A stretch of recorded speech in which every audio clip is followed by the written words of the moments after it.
you go into like a fight mode, and you just want to be in front, and you don't care about the rest.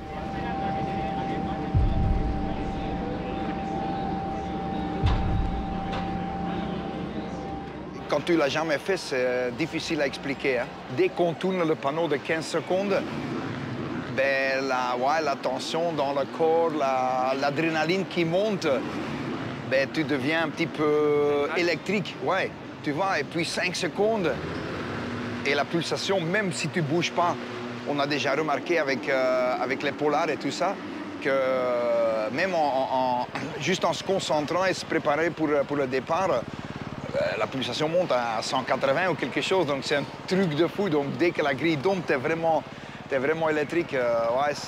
Ouais, c'est génial.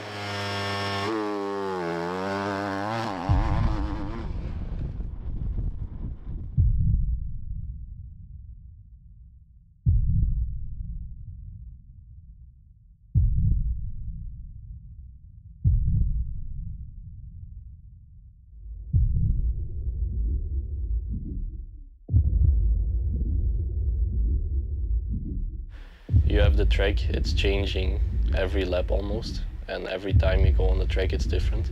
So, for example, they can put water on the track, it makes it slippery, it gets more deep, more ruts, more bumps, so it's always changing. And then for sure the physical part, it's hard, you have a high heart rate, so you still need to make the correct decisions with a high heart rate. So it's not that easy. That's why we need to do a lot of physical training, and then also you need a lot of strength to keep the bike. And yeah, it's not easy. Just there are a lot of different factors, and they all need to be good to be in front.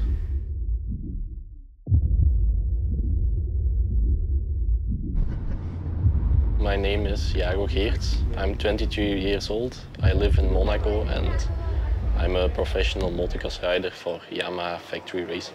So I did my first race when I was 5 years old at the Keihovel. So it was like already my first home race, and I knew that I crashed a lot, so that's what I remember. I started on a quad, and then my first bike was a BW50 from Yamaha.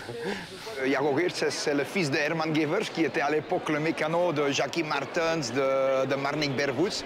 Donc c'est un nom très connu dans le monde du motocross. It was my dream to ride a world championship and fight for the world title, so it's really nice that I'm doing it now and that my dream came true.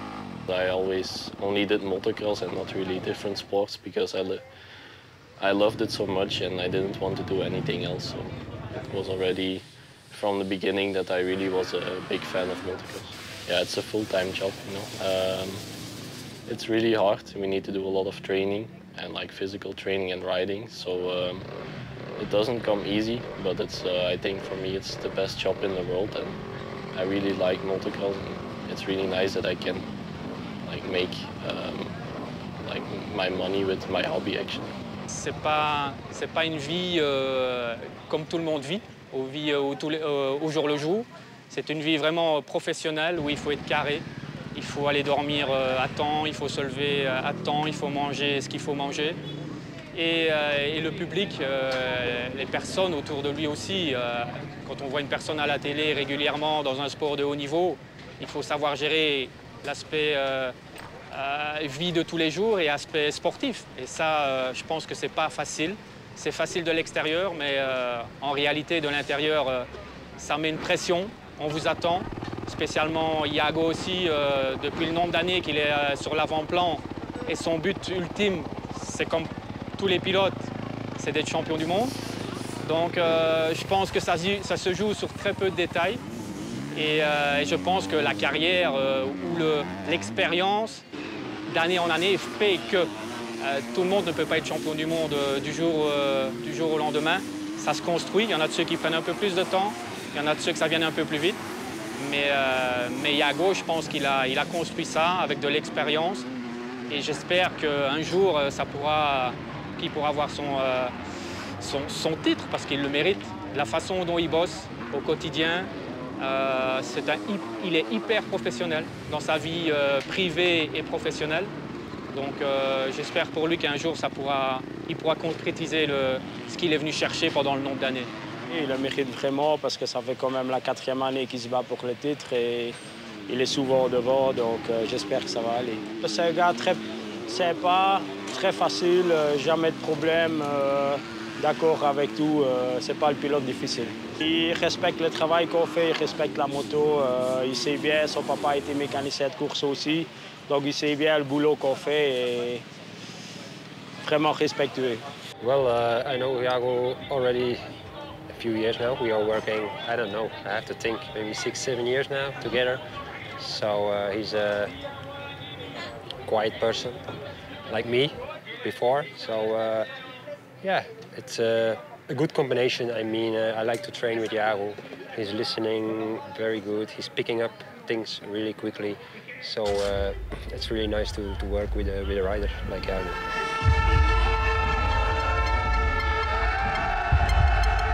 Il y a très peu de temps de repos. Il faut surtout bien s'oxygéner en roulant. Donc ça veut dire s'oxygéner, ça veut dire prendre du temps pour se dire là, je dois attaquer et là, je dois respirer pour oxygéner.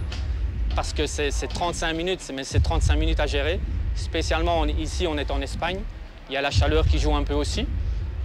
Il y a la pression de la course, il y a la pression du championnat. Donc ouais, de week-end en week-end, ça doit se construire, mais il faut savoir gérer aussi. Il faut savoir gagner quand il faut gagner. Et il faut savoir aussi se contenter peut-être d'une 2e ou d'une 3e place quand c'est pas possible de gagner. Et c'est ça qu'un titre est très difficile à concrétiser parce que tous les week-ends être à 110%, c'est compliqué. Mais il faut savoir gérer, il faut savoir être à 80-90% et donner 110% quand c'est possible de donner 110%. So we do 2 races of 30 minutes and 2 laps. It doesn't seem that long, but when you're on a rough track, and it can be sometimes feel very long for us. You need to use almost all of your muscles, so you need a lot of strength in the arms, in the legs, in the fingers. So it's hard. It's all the body.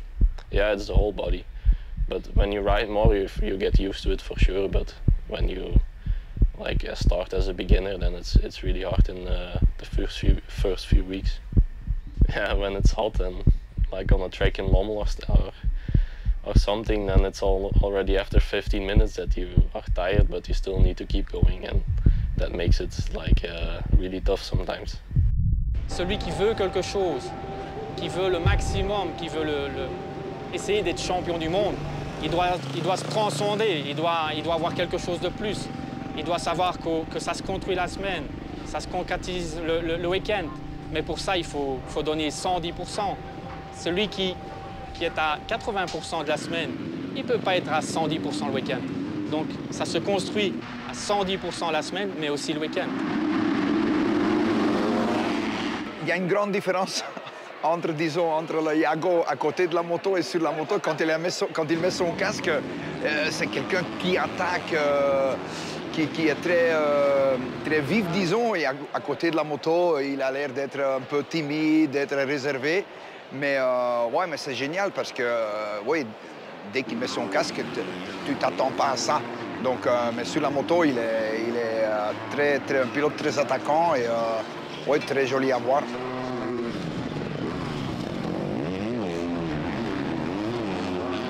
You should compare to an animal.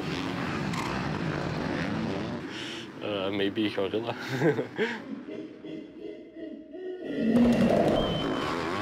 You go into a fight mode, and you just want to be in front, and you don't care about the rest. Vous ne pouvez pas être ami avec tout le monde dans la vie de tous les jours et ami sur la piste. Je parle ami, je parle dans le bon sens du terme, où il faut s'imposer, où une attaque n'est pas une attaque privée, mais une attaque pour gagner, pour s'imposer, pour montrer qu'on est là, pour montrer que la plaque rouge, elle ouvre quelque chose. Donc oui, c'est clair qu'on doit être une personne différente sur la piste et en dehors de la piste. Celui qui ne sait pas faire la différence, je pense que c'est très difficile de s'imposer dans ce sport. 3 fois vice-champion du monde, ça fait quand même un peu mal. Hein. Mais ouais, ça a été surtout à cause de ses propres erreurs. Donc, OK, ses adversaires ont été forts, ont été plus constants que lui. Tout ça, pour moi, son plus grand adversaire dans le passé a été Jago Geerts aussi. Donc, c'est à lui de cette année d'essayer de vraiment d'éviter les erreurs. I've known Jago since he was in the Europeans, so I've really seen him kind of grow up. You can see him out there. Clearly, he's a fantastic rider. He has the skill and the talent. But yeah, in the past, you have seen him make a few mistakes. Could possibly have cost him championships. But now you see a more mature rider, more calculated, more sensible. He knows when to hold back. He knows when not to hold back. And you can see he's really matured in his riding. It's not that difficult for me to manage it mentally. The first 2 times was like not really that close, so then I was quite happy with the 2nd place. But yeah, last year for sure it was really close, and also had a little bit of bad luck in the last race in Turkey. So it was not easy the first like few weeks, but luckily I had the Motocross of Nations coming up, and that was like a new goal for me. So I could like change my mind quite fast and jump on the 450 and do a lot of training and focus on the next goal. So that was really nice, and it helped me a lot to change my thoughts. This year, no excuses, I remember that. In the last few years, sometimes I was maybe taking a little bit too much risks to try to win the GP sometimes, but now I want to be a little bit more smart, and when it's not my day, then I just go for the podium. The first few laps, you feel immediately if you feel good on the track or not, and now I felt that if I pushed, I made some mistakes, so I wanted to keep calm and just ride my own race. Podium is always good. Of course, Jago is a winner.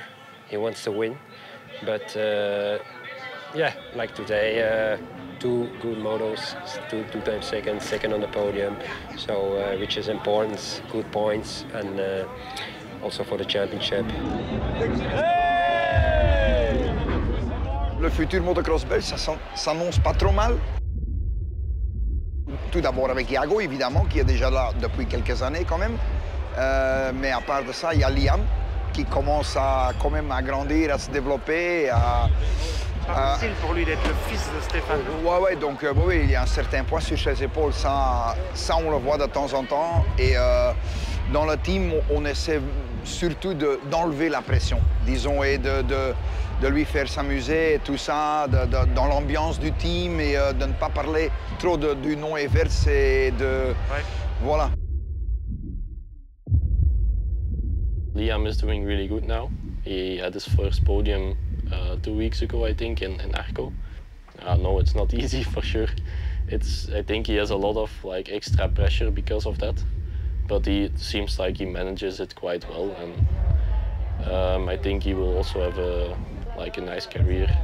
So it's really nice that there are a few like Belgian riders coming up again. You also have Sasha and Lucas Koenen. Très promettants. Ils ont une attitude très professionnelle, ils sont très dédiés, beaucoup d'ambition, même de temps en temps je trouve un peu trop, parce qu'ils ne se donnent pas trop le temps. Ça j'essaie de leur aider un petit peu, parce que, ok, j'ai déjà essayé d'expliquer que Rome et Paris ne sont pas créés sur un jour, hein, donc de temps en temps il faut prendre un peu de temps pour... tu sais, monter de 80 à 125, 125 aux 4 temps, 2,5 au championnat d'Europe et tout ça, c'est une chose. Mais dès que tu arrives en Grand Prix, tu ne roules qu'avec des bons pilotes, tu vois. Donc, avec tous des pilotes bien préparés, avec des bonnes motos et tout ça. Donc, hey, prends un peu le temps de t'habituer, d'évoluer et ça va aller.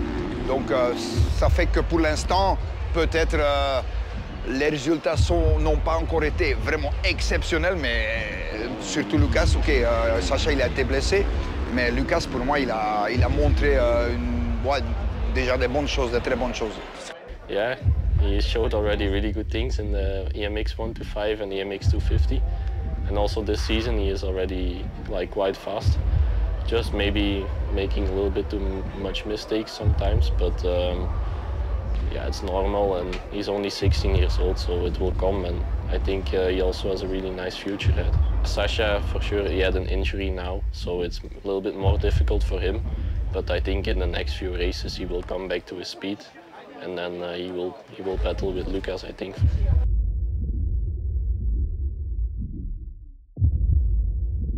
It's my last year in MX2. I'm 23 years old now, so MX2 is only until 23. So next year I move up to the MXGP class, and it would be nice if I can end my MX2 career with a world title.